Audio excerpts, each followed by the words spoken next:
કંપનીનું ફાર્મટેક પ્રોડક્ટનું ડીલર છું અને ડીલરશીપ ચલાવીએ છીએ. ટ્રેક્ટર, નાના મોટા ટ્રેક્ટર વેચીએ છીએ. મારી પાસે એક મેનેજર, બે પાર્ટનર બી છે અને 5-6 જણાનો બીજો સ્ટાફ છે વર્કર, જે ટ્રેક્ટર સર્વિસ, વોશિંગ એ બધું કામ કરે છે. એમાં અમારા શોરૂમ પર કાલે ઘટના બની ગઈ. અમારો છોકરો જલાલ ખાન કરીને નામ છે, એ ઇલેક્ટ્રિક શોક લાગતા તેનું ઘટના સ્થળેથી હોસ્પિટલ લઈ જતા રસ્તામાં મૃત્યુ નીકળ્યું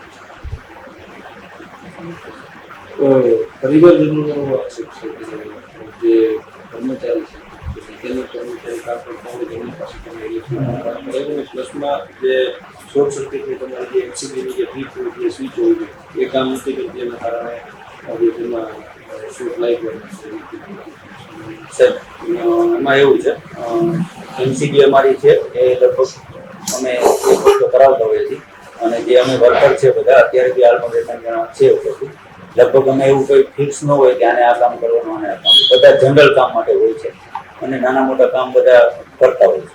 એમાં કયું કામ કોણ કરે છે એવું કોઈ ફિક્સ હોતું નથી. જે અમે રાખ્યો હોય ત્યારે ખાલી અમે એક સેલેરી નક્કી કરી હોય કે મંથલી એટલું મહેનતાણું તમને આપશું, સવારથી સાંજ સુધી તમારે આ બધું કામ કરવાનું, એવું કોઈ એટલે કામ લગભગ બધા છોકરાઓ કરતા હોય છે.